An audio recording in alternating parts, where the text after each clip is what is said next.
survive Freedom Fest? I did. Yeah. Did you like it? It was your first time going, right? It's my first time going. I really can't comment much about it because I only went to the talk I spoke at. Yeah, I mean, I find libertarian, conservative professionals, when they go to conferences, they don't go to the programs. Yeah. They go to meet people, to talk, to hawk their white papers, or get rid of their koozies for their organization. But like, even for friends, like, don't go to the panels. I mean, we get that stuff all day. Yeah, we hear it in the office all day. Not that it's not valuable. I have the worst story about that. So there was this guy who, like, he knew I was interested. I was younger. He was 10 years older. I'm always bad about that. But I got him, I'm always bad about that. But I got him into CPAC for free. So, because he's like, hey, I'm just paying so much for my mom right now because she's going through stuff. So I'm like, yeah, I'm happy to give you one of these meant for students, because, like, you really want to go to this. I was dumb. But anyway, like, I was speaking at a thing, and like, I told him it's going to be very short. I'm just introing. He didn't even come to that. After all, I bent over backwards to help this 31-year-old who should have had savings to go to CPAC and like a life. Like, oh, I was so pissed that he couldn't even come to that. And he still like kind of sniffs around to see if I'm still open. And I'm like, no, you're 40 now and you're terrible.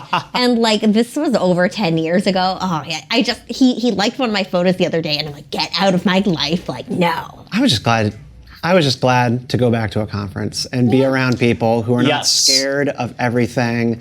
I mean, like, there's no masks, and just people just sharing the way that you feel about how the past year has been. And like, that felt like a huge relief to me. I will say I was glad as far as Freedom Fest goes, which is a conference that I think anybody should go to. It was better in Vegas than in the middle of South Dakota. I've never been to Rapid City before, but being in Vegas, at least, like, everything is on top of each other, and you can be there for other things, to drink, to go to a party or something like that. But it is what it is. It's much more walkable. Much more walkable. But and they have more lifts and Ubers available. Yeah, but even for walkable in Vegas, you're walking over constant misery. I don't like that city. I don't like it. Me neither. I've been 3 times. There's nothing exciting or happy about Vegas. It's a lot of people like putting on smiles after they've like wiped off the bleeding mascara because they're like, I'm having a good time. I'm in Vegas. Right? Yeah, I got that vibe. I just drove into it. I'm like, I'm not coming back here unless it's to go to Great Basin National Park. Like, that's the only reason I would come back here. Like, no. But Jacob, you're not going to go back for Mount Rushmore? You didn't like it? We went to Mount Rushmore together, and he just seemed incredibly unimpressed. I was incredibly impressed with the lead up to Mount Rushmore. So I think that's Iron Mountain, or the Iron Hills that we went through, that all had like very strategically put caves and tunnels. So as you're driving through, you can see Mount Rushmore and the yonder. So that was cool. Getting on top of that and seeing Mount Rushmore from there, cool. Mount Rushmore itself, oh my goodness. I was with Nolan, one of our good buddies, and we pull up, and he has a federal pass for national parks, right? Yeah. So we pull up, and he pulls it out. He's like, hey, I got this. Like, oh, that doesn't work. And they're like, what? And he's like, oh, this isn't a national park. This is a national memorial. Yeah. And I just busted out laughing. Yeah, I had a bad taste in my mouth from like the first second we got to the actual memorial. Then they had like a multi-billion-dollar stage. I know they spent billions on that stage. Yeah. I know they did. Jacob, you are now out in Ohio. Yes. You are no longer in the swamp. Why'd you leave? Can you even be happy in real America? I think real America is the only place in America to be happy. I know you were eager to get back. It's just like, it's a totally another world. I mean, just being like in Rapid City, when you get into a car, you have a conversation with somebody at the bar, nobody is asking you, what do you do? Who do you work for? Yeah. And it feels so good. Feels very good. Feels so good. It's not, what do you do? It's, how do you do? Yeah, I mean, it's home for you, right? Yes, it is home for me. And that's the biggest reason I went back, because it's home. And I'm also starting a PhD at Case Western University's School of Medicine in epidemiology and biostatistics. So very happy to finally start that chapter in my life where I can become a fake doctor and make my students call me doctor when I'm eventually a professor again. Why do you want to do math? Oh, it's my favorite thing ever. I don't know, I've just had this fascination with pursuing truth ever since I was exposed to math. Truth, but math? I think math is like the most concentrated form of truth. Statistics. Yeah, statistics. That's truth. Yeah. Well, it's like 1 + 1 = 2, then yada, yada, yada, your iPhone works. Yeah. It's just a whole bunch of assumptions that just kind of magically come together to make things work. So when I'm hiking, I actually, and this isn't a joke, this is just a sad truth, I do like fairly basic math in my head to distract from the pain. Like, that's why I just like, that's me trying to get away from pain by creating more pain. And you're just like math. Yeah. Oh, do you like math? No, I don't do math. Yeah, that's why I'm in politics and media. You know, Yeah. That's why I'm here. Sore subject. No, like, so you're studying and getting your PhD. You've been studying for the past several years and doing a lot of research and scholarship here in DC on the opioid crisis. Yes. Ground Zero in Ohio. It is Ground Zero. Yeah, Yes. Ground Zero in Ohio. Is your research connected to what has gone on with opioids and the amount of deaths that we've had in this country? Like, are you going to be connecting those dots, or are you working on something particularly different? No, I am trying to unanimously answer the question, to be completely honest. When I first got to DC, well, right before I got to DC, I ran into a good friend, someone who's now a good friend, Jeffrey Myron. He's the director of economic studies at Cato, and he's also the director of undergraduate and graduate studies at Harvard University's econ department. And he saw my research on suicide. And I'm not going to go too much into that, but he saw that it was very similar to his research in opioids. And the first task he had me do was collect deaths from the CDC and then opioid distribution from the DEA and compare them.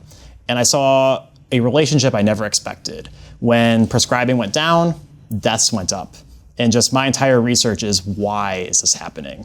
What policies motivated this? Is this just spurious? Is this not causal? Or is there actually a strong relationship between prescribing and deaths?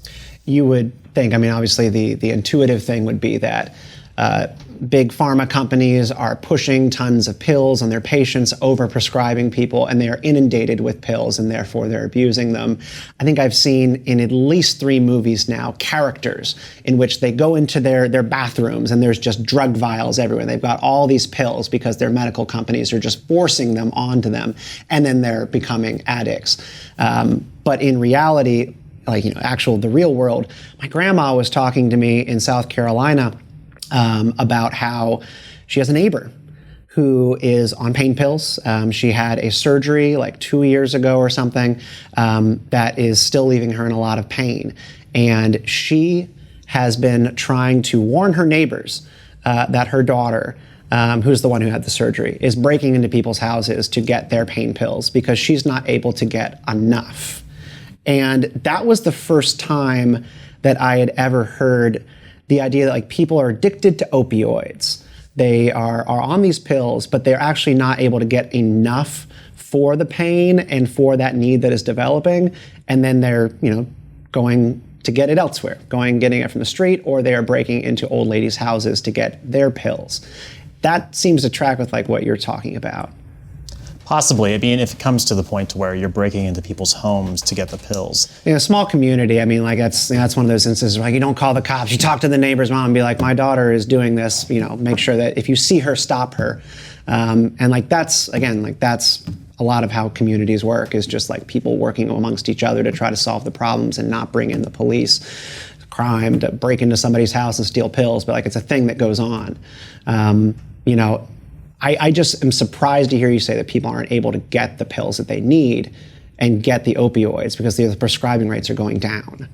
Yeah, I mean, the standard narrative is that Big Pharma in the late 90s, specifically Purdue Pharma, started spending millions of dollars advertising their opioids. And then there was this opioid naive or even drug-using naive community that has now been exposed to opioids through the marketing and through doctors pushing opioids after the marketing took place. And then from there, you basically caused a large percentage of the population to have addiction to opioids. And the way that the CDC and the FDA and other large bureaucratic interests within our government narrate it is that these people became addicted then, and now they're still addicted. So when they reduced prescribing, because of the addiction originally started by Purdue Pharma, they're now substituting to the black market. But all in all, the narrative is that these companies started the addiction in the first place. And because of that, the attorneys general who are now going after pharma companies are ultimately blaming them. And what I've seen in my research actually contradicts that. If you look at addiction rates, even starting in the early 2000s, they don't really diverge much, especially for pain relievers. I think addiction rates to pain relievers, or even just non-medical pain reliever use, not even necessarily addiction, it remains almost stable from 2002, when the data were standardized, to now. And my ultimate question is, how can we blame companies for causing addiction if the percentage of the population that's addicted to opioids really didn't change much? We've had about a 4-fold increase in drug overdose deaths, like they quadrupled. We did not have a quadrupling in addiction. It looks like... So the addiction rate is stable. It's the overdose, hospitalization, and death rate has gone up. So are we talking fentanyl here? Are we talking about like what is in the drugs that people are getting? Yes. Most certainly. So between 2000 and 2012, we saw a gradual increase in pain reliever deaths, prescription opioids. And from there, in 2012, the CDC really started cracking down hard, and the DEA and other local law enforcement interests started cracking down hard through prescription drug monitoring programs. And now we've actually seen a 60% reduction in prescribing since 2012.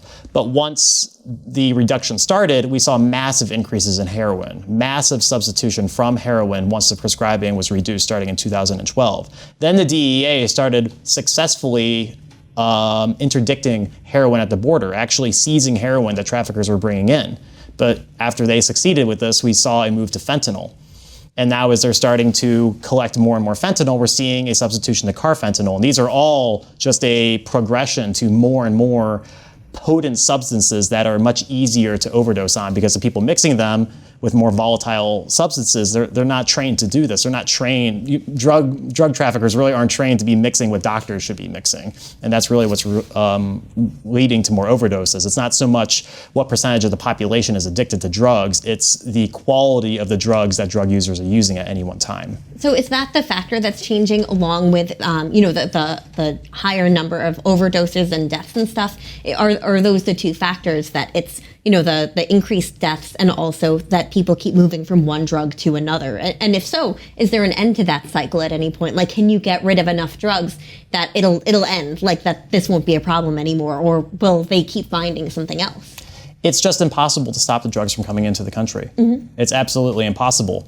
If you buy a $500 speaker system on Amazon and you take a little baggie of fentanyl about this big and put it behind the speaker, you can't find that. You can't find that in an X-ray. You can make it look like anything in the machine and assume you could find it. They could send in like 100 of these packages, and if they catch 99 of them, it's still profitable. Sure. There's just absolutely nothing that we can do from the supply side to stop drugs from coming into this country.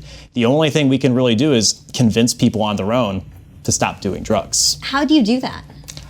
I don't know of a way. There's never really been a time in modern history, or even history at all, that drugs were just not being used. Yeah. I mean, drugs have only been illegal in this country for barely 100 years. Up until then, there was complete access to heroin, cocaine. You could actually go to the local pharmacist and just buy cocaine and heroin over the counter before the... This is the future. The libertarians want just a free-for-all, the cocaine and the Coca-Cola. Well, it's actually the Constitution, right? I mean, it's like that's actually the access that the Constitution first gave us. I would say it's actually conservative to have free access to drugs. How's that the case? I'm not familiar with drug law and the Constitution. Well, there just weren't any laws against it. Okay. I mean, I guess that's all I'm saying. Like, if you want to be a heritage constitutional scholar, look back to the early days. There were no laws against drugs. I was going to say, changed? Reject modernity, return to tradition. It's a new spin on it. But have you studied the history? Like, what happened when the government started cracking down on drugs? Like, are there patterns there that like every time the same thing happens? The patterns. I mean, like every time we have a new demon to conquer, a new dragon to slay, somehow it just gets bigger, like a hydra. It just keeps sprouting heads. And then you do television, and when I see you on TV, you always get asked the same question: what can the government do to solve this problem? And you realize the government created it. Yeah, I mean, it's really convenient that the government causes the problems that it calls itself to solve. Yeah. Incredibly convenient. And really, the history of drug prohibition is the more successful we are at interdicting drugs, at intercepting drugs, and the more drugs we pull off the street, the more people die. And we see this with all substances. I mean, think about when alcohol was first made illegal. All of the alcohol poisonings that happened when people started switching from beer and wine, which was predominantly drank at that time, to liquor. Yeah. And all the poisonings that were associated with liquor, and all the poisonings that were associated with liquor that was literally made in people's bathtubs. The relationship has persisted through the 1970s. And then they make money off of it. And the government helps create these problems. And then they find ways to legalize things or to then make money after the fact. Like Purdue Pharma, for example. Purdue is the great big bad guy of the opioid crisis as far as the mainstream media is concerned and what they talk about. And nobody is interested in hearing the other side of the story, which you've been out there talking about, and the part about making money about it. So their legal settlement is starting to come together, and I was reading through it, and so the Purdue plan that is going to be part of their reorganization as an entity, it's going to require the Sackler family, I guess at the top, to give up ownership of the company in this big deal that's going to be about $10 billion worth over time. And part of the deal that Purdue is going to do for their settlement reorganization includes the value of overdose reversal drugs in the company that they're going to produce, and then money from the deal is going to go to government entities, is what was in the New York Times. Money from the deal with Purdue goes to the government, which has agreed to use it to address the opioid crisis, along with the individual families and the victims of the crisis itself. It's an incredible, weird shakedown to me. They're going to have them settle and reorganize, and all these AGs on the different states who have the suit against Purdue are agreeing to pull their suits and allow them to reorganize if they give tons of money to the government to solve the problem. Yeah, that doesn't sound quite right. I mean, antitrust enforcement over the past years has been very strange, and even just regular enforcement against companies has been very weird from AGs. And this is another weird one. I mean, I'm not saying the government's not even genuinely trying to stop the opioid crisis or that the goals aren't earnest, but that does sound weird.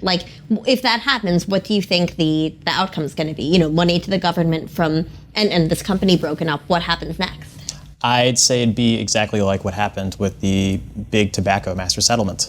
Less than 1% of the money is going to go to preventing tobacco use, well, in this case, opioid use, and everything else is going to go into the government coffers. That's it. It's that simple. That's what they do every single time. Yeah.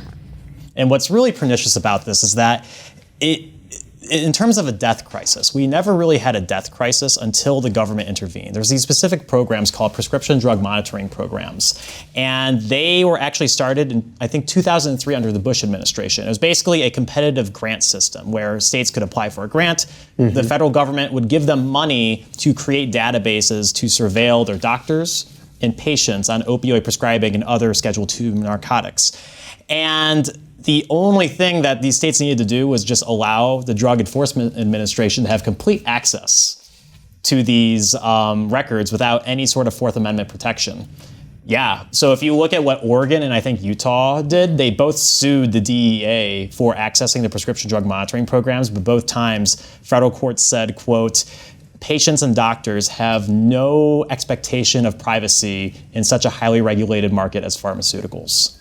Yeah, that doesn't sound right. Usually when I'm alone with my doctor, I'm kind of glad that it's me and my doctor, maybe a nurse, maybe other medical professionals. Usually it's a tight group, though. It's just a couple of us, that's... No, the DEA is there. If you're getting a Schedule II drug, the DEA knows. They can just look you up on a database. Because I was going to say, there's been a lot of movement in drug pricing just in the past couple of weeks. The Trump administration, right on his way out, tried to democratize, expand the amount of places that we could get drugs. I think opening up the Canada option, right, so we could get more price competition and price transparency.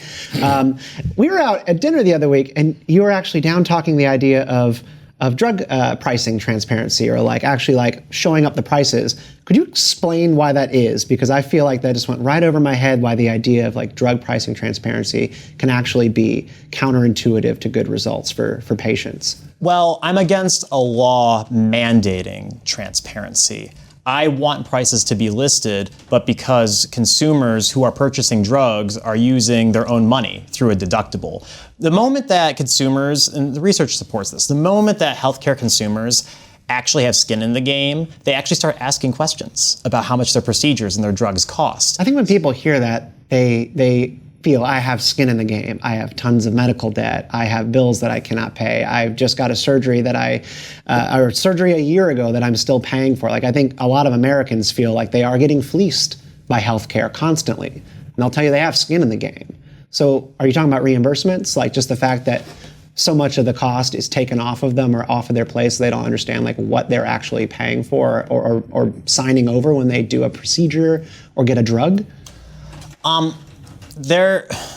It's complicated because oftentimes there's a miscommunication between insurance companies and the patients think that something's completely covered, and they don't even ask for the price because of that. And then after the surgery happens, ta-da, you have this giant bill in front of you, and then they have to address the bill. Oftentimes what will happen is that the insurance company will take it all, they will pay all of it, but they'll negotiate with the provider of the service and basically cut it by like 80 or 90%. So you have this very weird system where you're getting these incredibly high-priced bills and then weird negotiations going on in the background. But we have to ask ourselves, why do these high-priced bills exist in the first place? And the reason this is because Medicare and Medicaid, their services, most specifically prescription reimbursements, are actually based on the average price for Medicare and the lowest price for Medicaid. So what these companies are doing is they're charging an incredibly high list price for their drugs. And then through coupons and other sorts of, quote, philanthropy, they're actually reducing the price for the private consumers.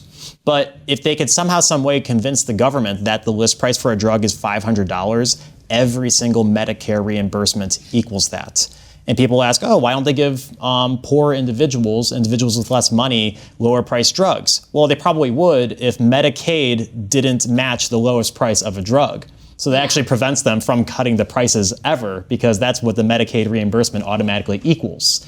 Yeah. So it's really just a pernicious incentive that's put forward by two of the largest medical providers in the country, which are Medicare and Medicaid. And really the only way to solve this problem is by separating their reimbursement schemes from our private market. The private market isn't setting the reimbursement schemes. The reimbursement schemes are setting the private market prices. So so the government is the problem causing the reimbursement model as it is. How do you unravel that? Like, where does that actually happen? Is that a Congress thing? It is a Congress thing. Okay. Now, Trump had some ideas because more and more Congress has been not wanting to legislate, and they've been giving HHS more and more authority. I've heard Congress doesn't do much. They don't like to do much, and usually I would like them to do less, but if they caused a problem, I want them to fix their problem. Oh gosh, I've had that issue with agencies too. I remember there was one where I'm like, guys, it's just one guidance document. Like, usually I don't want you guys to do stuff, but you cause this problem through a guidance document. Just put out another one saying, hey, data's in, this was wrong. And they wouldn't. And I'm like, guys, just even the fourth branch. I'm like, you can't go to a fifth branch. I don't think there's a fifth branch of government that you can then go to. It's always really frustrating. It's Facebook. Yeah, it's Facebook. But it's frustrating. I know the kind of stuff you're talking about because I have many diseases, but among them, smaller one, rosacea, and I have this only one skin cream works for me, and it works magic. But it was like $500, and I'm like, okay, I can make this little tube last. Like, okay, and then I went back to refill it. I'm like, okay, I know it's my annual $500 for this, and then they're like, are you sure? I'm like, yeah, $500. Like, I know, and they're like, no, that's not what it is now. Somehow it had gone up to $1,000, and I'm like, okay, I'm not paying $1,000, so my face won't be a little painful and red and stuff. So I found sort of an alternative thing. I have my ways, but I shouldn't have to be scavenging the internet to what's an alternative for azelaic acid at prescription strength. But now that makes a little more sense. Why that little tube? And even when I called my insurance company, I'm like, guys, this isn't vanity. I need this. It hurts if I don't do something for it. And they're like, oh, well, talk to CVS. And CVS is like, yeah, that's your insurance company. And I'm like, this isn't worth it. Cost benefit time. I wish I could just go to a little work, make enough money to pay for this, so I don't have to yell at both places and figure out where this all starts. Does that count as a pre-existing condition sort of deal? I don't even know what's going on. Most of my drugs are pretty, I don't pay very much for them, but that one, I pay more for that than I do for any other drug I take. And I take many drugs, not legal drugs from my doctors, but I do take many of them. And I'd never had anything that high priced before. But I'm kind of wondering if that was Medicaid being like, hey, lowest price. Well, I think your example is an incredible illustration. inevitably they increased the price to $1,000. Yeah. So instead of getting $500 from you, they got zero. Yeah.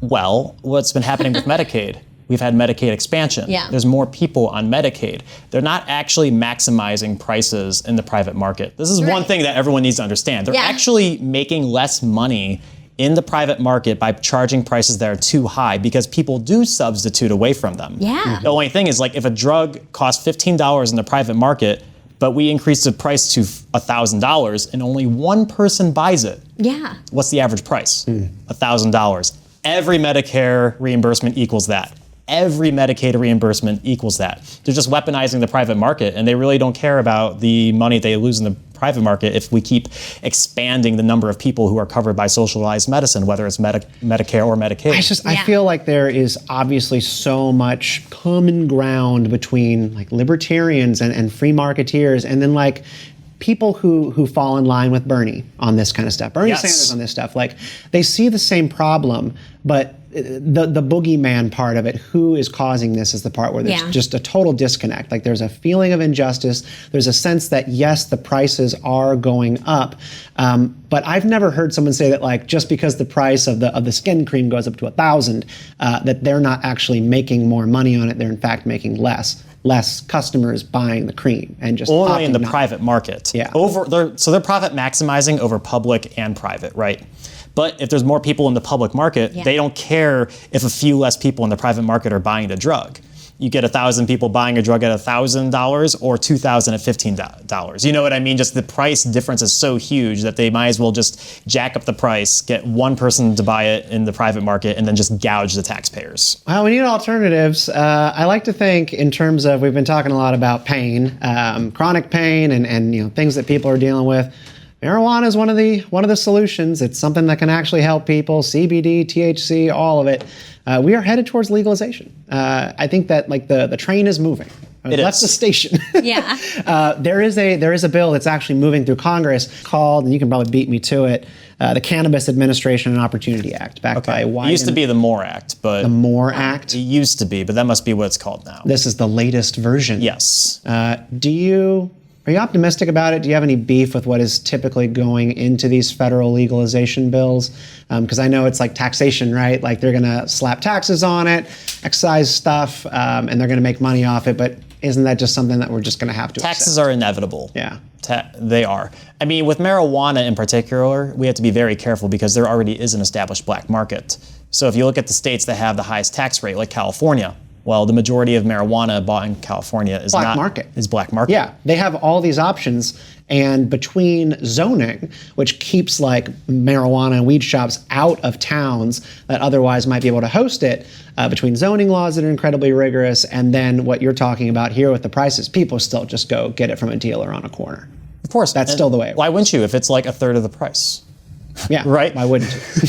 Yeah, I mean, if someone had azelaic acid on the corner and like I knew it worked, I would go get that skin cream. Like, I'm like, hey, this is $1,000. Just open up the trench coat. What kind of acid do you want? Not that kind of acid. Yeah. It's a skin cream. Or if you could, just buy it online from a foreign pharmacy. Essentially what like I'm Bernie doing. Sanders wants to allow. It's interesting that Bernie Sanders becomes more free market about the access to pharmaceuticals overseas than our Republicans, because it's actually illegal. The pharma has basically lobbied to make the importation of these drugs and illegal. This is in Biden's executive order, right, on drug pricing. Mm-hmm.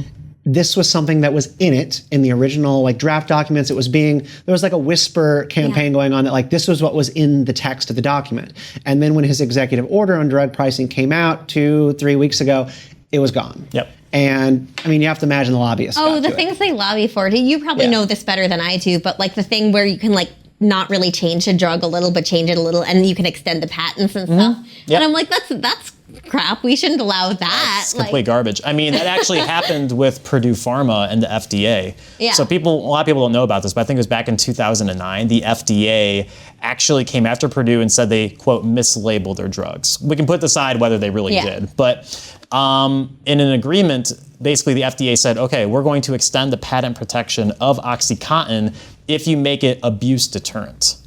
If you make it so if you crush it up and put it into liquid, it foams and it's harder to inject.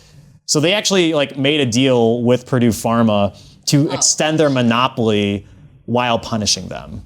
If this makes any sort of sense. Yeah, and that means other people can't really experiment with making a drug like that better in some other way. Yes. Like, and that could have been... Or less addictive in some sort of way. We've got family in Pennsylvania, South Carolina, family in Kentucky, all dealing with this. Whether it is the neighbors who are having a problem and causing them a problem as a result, or getting involved in market activities that they shouldn't regarding these opioids. And then you have medical marijuana. Like after that, the marijuana issue, they ask you like, oh, would you like to sign up for medical marijuana for your anxiety or your pain? And then you lose your other rights as a result. Like you sign up for medical marijuana, you are signing yes to, I would like less pain in my life, but I would also like to lose my gun rights.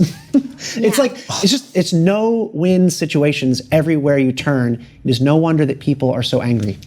Yeah, I'll add one thing too that's just kind of interesting. So again, weird body, but opioids don't work well for me with fibromyalgia. One of my many diseases. People don't absorb opioids, right? Like I don't have the right receptors. So you would think, oh, maybe marijuana, but for some reason it doesn't do very much for me. But what does is CBD. When I have body pain, CBD cream is just incredible for it. Taking it orally doesn't do anything, but CBD cream. And then the TSA won't tell you if you can take it on planes or not. They're like, you just have to find out. So I'm like, you know what? I'm gonna go for it. Like, I don't think they're gonna go after me. You can drop it in an amnesty box. Yeah, my CBD cream for fibromyalgia. I love the amnesty boxes. But we have all the, I know, I always think they're funny. I'm like, oh, I'm glad that this weed can become a citizen. Yeah, it's where the TSA is just collecting all the good stuff. But like you're saying, it's like you don't know if you have rights if you're trying to take care of chronic pain. And like for some people like me, that's just like, hey, chronic pain, like I can deal without it. But it's a lot nicer when I have pain that I can do something about it. But is the TSA going to come after me? Or, for people with medical marijuana gun rights, these ties are really not so great. Yeah, I mean, do you maintain that like the medical marijuana thing is not a compromise that we should consider? Like when talking about like different state legislatures legalizing medical marijuana, is that an acceptable compromise, or is it actually wolf in sheep's clothing? I do not support medical marijuana because the moment your state legalizes medical marijuana and you get a card, you're put into a database and you're basically made a second-class citizen. You have no access to guns. It's basically a felony to have a gun, possess a gun, once you're in the medical marijuana database. So whenever I'm pushing for liberalization of marijuana in any sort of way, it's recreational access only. I think recreational access is really the only way to go forward, just so you can pay in cash, not have any sort of record tied to you, and you have plausible deniability when you're very reasonably exercising your Second Amendment rights. There's also a medicalization problem that when you medicalize something, it becomes way more overregulated in ways that are counterproductive to its users. Just for example, with giving diet advice, there are states where like if you basically tell someone to eat more vegetables and they pay you for like, oh, I should eat some cauliflower, like then that's a crime. Like there was I'm not even kidding. Cauliflower crimes. There's a military spouse who had moved from California, where the laws are very open there. You can pretty much do whatever, to Florida. They did sting operations on her because she was giving people diet advice and training them. Well, I know you guys can figure it out, but there's one, diet advice is available everywhere. For some reason, when money is exchanged for a book, it's okay, but if it's exchanged for that's not okay. And it's the medicalization of like diet advice. That's not smart. And I kind of worry that it's the same thing here, that people who might not have even a diagnosis yet, like wouldn't be able to access marijuana. It took me forever to get my diagnoses, but I know I had chronic pain. And even though marijuana doesn't really do anything for me, like there's a lot of people who that could help. So when you medicalize something, you actually, restrict access, take away ability for people who have diagnoses, people who don't. I think that's another kind of regulatory barrier that a lot of people don't realize. It most certainly is. There's so many factors that go into this that's hard for me to like have a straight opinion because everyone's unique. Yeah. I mean, some people say, wouldn't it be better if we could give people marijuana instead of opioids? And I'm like, not necessarily. Yeah, it depends on the person. It really depends on the person. One of my co-authors told me about basically the founder of modern American surgery. His name is William Halsted.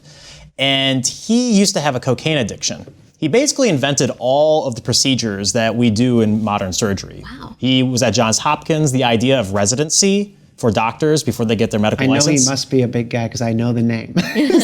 Like he invented that. He invented the idea of residency. A very productive guy, maybe the most influential modern doctor ever. He had a cocaine addiction. And then all of his friends stole him, put him on a boat, and then basically forced him to take morphine. What? And he switched his cocaine addiction for a morphine addiction. And then he went on for decades doing work and consuming morphine. Wow. And it's like, is it ideal that he's consuming morphine? And I really want to say no. I feel like I always want to say if you can be chemically independent, that's best. But he's also the founder of modern American surgery. Like, who am I to tell him what to do? It's hard to know what he would have incredibly been like productive, right? It's like incredibly productive, and he's doing what he wants to do. And it's like, well, if you're able to do that on opioids, and it seems like millions of people in the United States who have chronic pain are, let them do it. That just doesn't seem like an acceptable outcome, like an acceptable message. And like politicians can't go to the stump with that. And that's why we have an opioid crisis. I mean, that's literally why we have an opioid crisis. Do you think, like, you're in Ohio, J.D. Vance running for Senate, do you think he gets this at all? Or you think he's going to go in the wrong direction? I think he's completely going into the wrong direction. He's feeding into the idea that Purdue Pharma and the pharmaceutical companies are solely responsible and that the government hasn't done anything wrong, which is absolutely absurd. I think if he takes power, he's probably going to do what Portman did, who he's trying to replace, basically causing the policies that caused the crisis in the first place and then exporting them to the rest of the country. J.D. Vance is not being endorsed by Jacob Rick. That is clear. Well, I don't know. He might run against Tim Ryan. In which case, the lesser of two evils.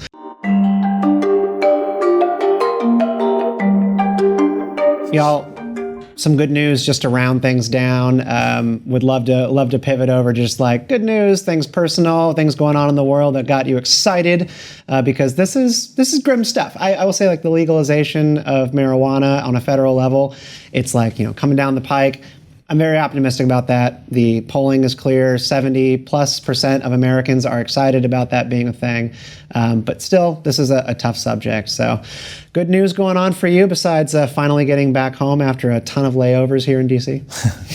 Yeah, no. D.C. will always be a second home. I had a little bit of a rough night getting here, as we already discussed. But there's a couple good things on my mind. I mean, 2020 was terrible in many ways, but there was some positive developments that I'd like to report on. First is one that you already mentioned, the drop in suicides during 2020.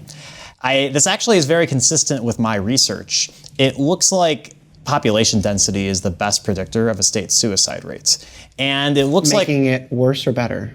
More population density, Yeah. less suicide. Okay. New Jersey, most populated, least amount of suicides. Wyoming, Alaska, New Jersey's most populated, least suicides. Yeah. Wyoming and Alaska, least populated, most suicides. Yeah. So why is that?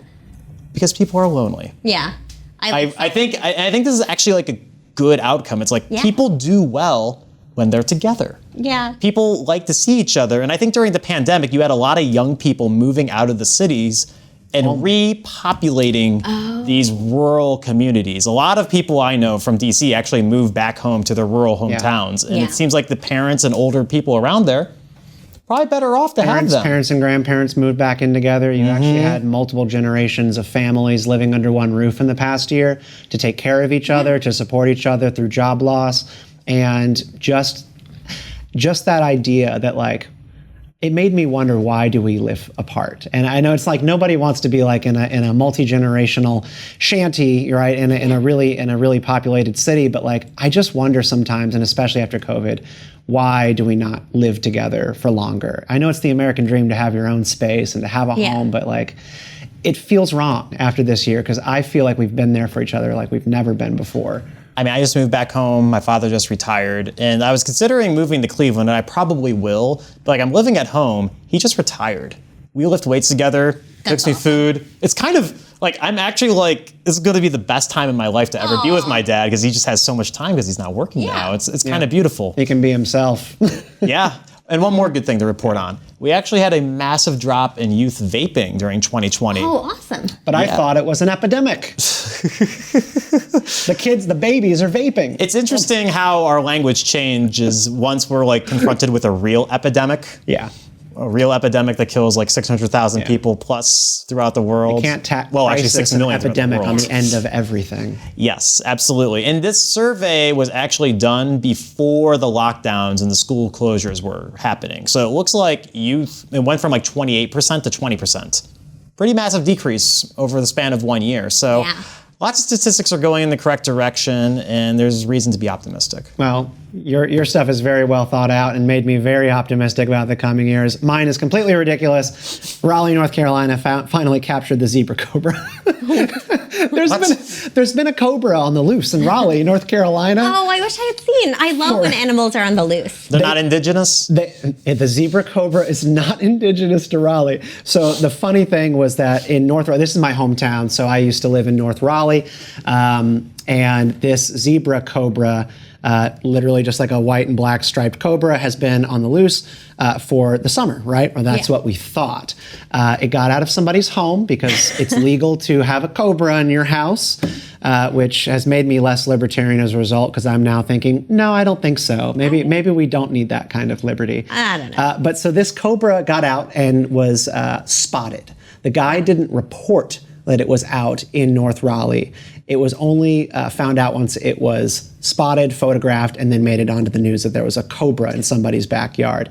And then once they find out who was registered to have such snakes, that it got out last year. That this guy, and he wasn't going to face charges because you lose your cobra and let it loose in the neighborhood. Unbeknownst to you, it's an accident. It's a mishandling of your animals. But then they found him, and it comes out that it's been missing since like December, November of last year, and has just been, I guess, like sheltering for the winter. Aww. And now it's out. That's so cute. It's not cute. It's really cute. It's not cute. It's my total nightmare. But they finally caught it, and good for Raleigh, because I don't want my North Raleigh friends to get sprayed. It's a spitting cobra. Ooh. Yeah, it's a spitting cobra, which is part of why it took so long to capture it. That makes sense. Good news. So North Carolina is no longer canceled. It's open for business. Yeah. That's pretty good. No, I love when animals are on the loose. I just feel like it brings everyone together, because everyone's like, there's a cow in the street. It's the best memes. Yeah. I love it. I really think we should do it for public morale. Just release various animals on the streets from time to time. I've long said this. You can look through my Twitter. I've said it for years. I'm a big fan of that. So my good news is largely animal related too. I've gotten to see so many moose and like marmots and pikas this year. I'm so happy. I just brought my parents to Utah because, I had to show them Utah, not southern, but northern Utah. Mm-hmm. And I showed them lots of moose. My dad got to see marmots and pikas, prairie dogs. My mom, I was yelling at her because she's like, the prairie dogs. And I'm like, Mom, that's not gonna, and it started, I'm like, I was wrong, it's working. So just keep doing it. And they came right over, you could really see them. They have plagues, so you really shouldn't touch them. Or not Never all touch. of them. Yeah, but they're so cute. I did get to boop a chipmunk too, but like, oh my gosh, so many animals. You got that close to a I was chipmunk? to say, that's quite impressive. Yeah, just its nose. I know. That's nuts. I was so happy. And my dad and I hiked together, but he wasn't up to everything. He was adjusting to the altitude. So we did like 2,700 feet on our biggest day together. And I was like, you want to go for 4? He's like, no, we're not going for 4. But it was cool I'm still eager to get back out to the Tetons I know. after your recommendation for that hidden lake somewhere in the Tetons. I'm trying to remember what it's called. Secret Lake? Is that it? Secret Lake. That sounds perfect. Yeah, it's one of those. Yeah. It's beautiful. We tried to make it all the way out there. I mean, it was like 15 miles. Yeah. To get there, and we tapped out around 12 because if we didn't turn around then, we wouldn't have made the ferry back. Yeah. And we would have been trapped on this on this mountain with bears. Yeah, there's a lot of bears there. I saw a bear on that hike. I'm hopefully doing Tetons a 3rd time next year to actually summit the Middle and South Tetons. I got to the saddle this year and it wasn't bad, but besides like sliding down ice and using an axe to like self-arrest and stuff, aside from that, it wasn't too bad. But it was just, we were tired. We'd gone 5 miles, 2,500 feet with like 40 pounds on our backs. And then we got to 4,700 feet total.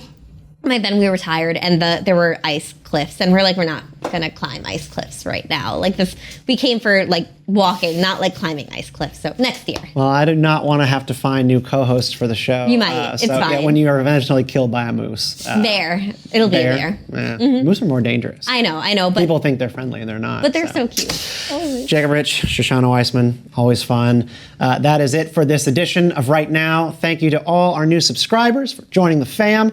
You can follow us on social media at RightlyAJ, pretty much Twitter, Facebook, Instagram. We are there. We have a new episode for you every Thursday, along with a new weekly video from Gothix about canceling cancel culture.